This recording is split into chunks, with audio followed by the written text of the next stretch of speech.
An impeachment inquiry has been launched against the U.S. President by Democratic Speaker Nancy Pelosi. And U.S. President Donald Trump has given a speech at the United Nations in New York lambasting China ahead of the upcoming trade talks. Do these developments threaten to derail the trade talks? And what are the wider implications for China?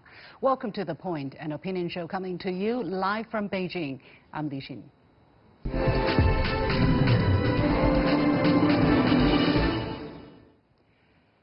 The process to impeach President Donald Trump has begun after months of mixed messages from his political opponents, yet steadily growing support for impeachment. The U.S. Congress on Tuesday announced it has launched an impeachment inquiry. The final straw was a fresh embarrassment with Ukraine, whose leader Trump reportedly pressed over the phone to investigate the son of former U.S. Vice President Joe Biden, a strong contender for the Democratic candidate for president. Why did this particular incident push the Democrats to finally trigger the impeachment process, and how likely is Trump to be ousted from office, and what are the implications for China? Joining me for the discussions from London is Victor Gao, Vice President at the Center for China and Globalization, and from our Beijing studio are Zhao Hai, a research fellow at the Chinese Academy of Social Sciences, and Einar Tangen, a current affairs commentator. Gentlemen, welcome to The Point. So very quickly paving the ground for our discussion. Einar, let me go to you, as you understand American politics, of course, the best here maybe.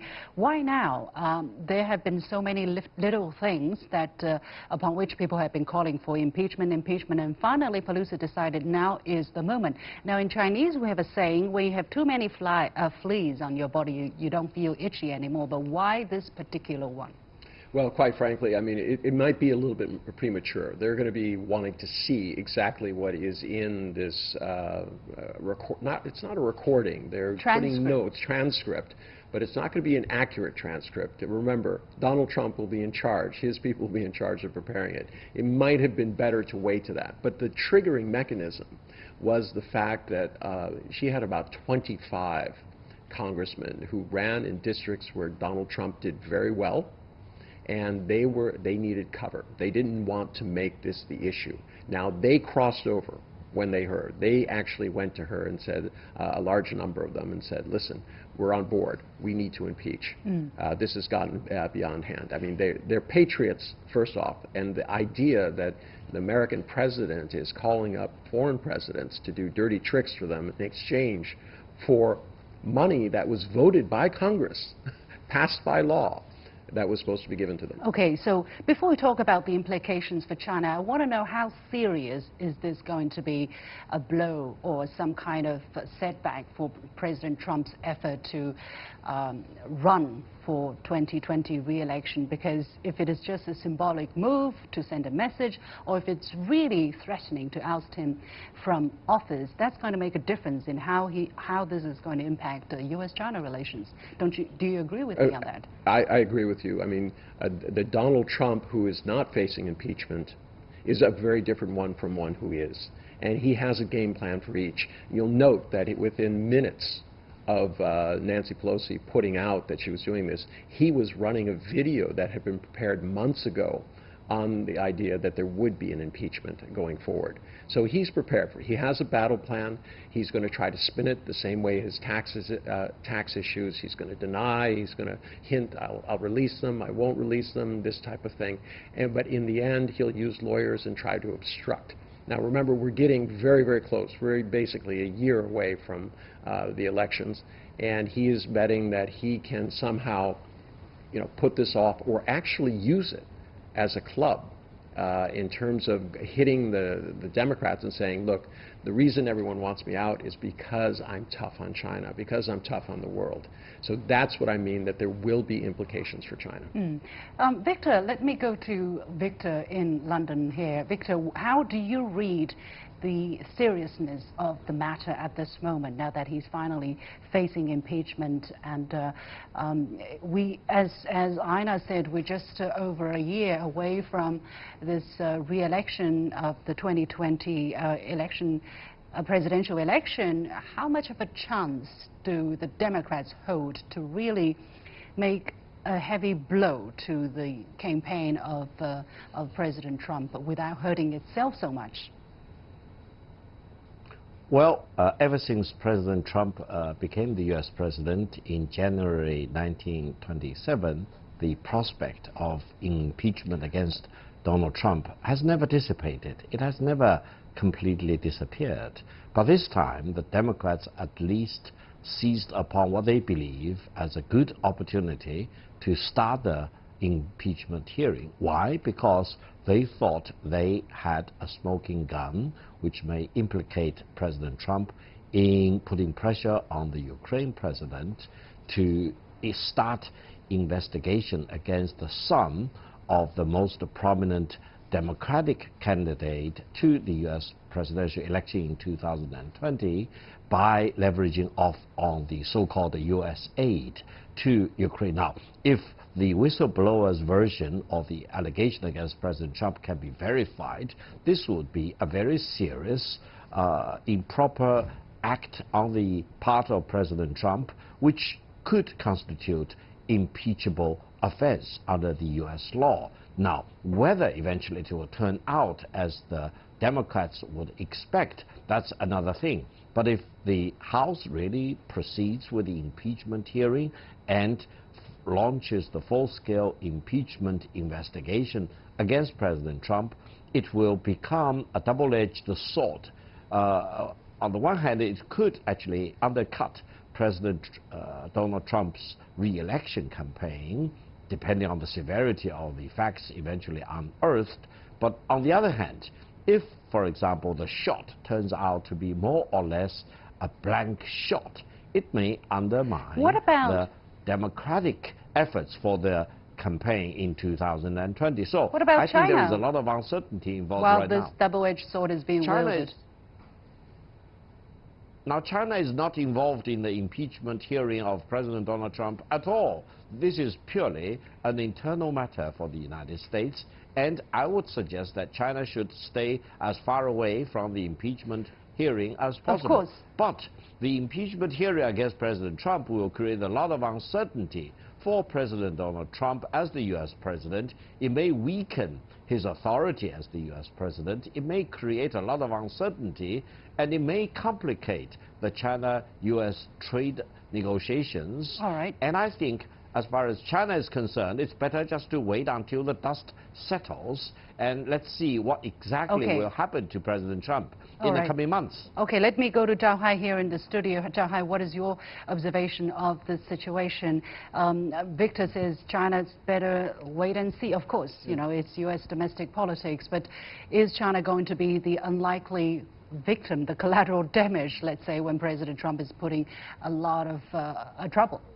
First of all, I take this a little different from Einar and Victor. I think, first of all, if the impeachment moves forward, this is going to be the fourth one historically in the U.S., and this is very much likely to repeat the 1998 impeachment of President Clinton because of the setting of the current U.S. Congress.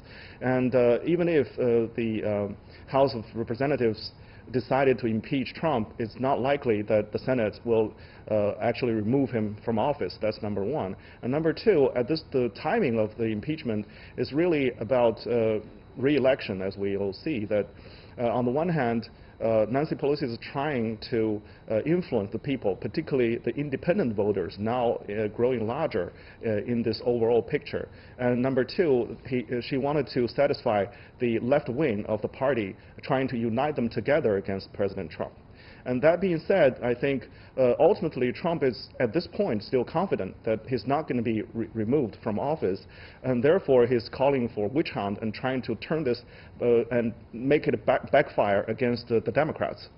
What will a besieged Trump do to U.S.-China relations? So the danger is that if Democrats move forward with the inquiry, not the impeach process already, only the inquiry, and they discover some dirt, real dirt, on Donald Trump, and he's been besieged, I think if he's desperate, as Einar predicted, that he might be getting harsher against China, because all along, this Vice President Biden, the most likely candidate, is the threat to Donald Trump. And in his Twitter tweets, President Trump mentioned Biden and China together a lot of times.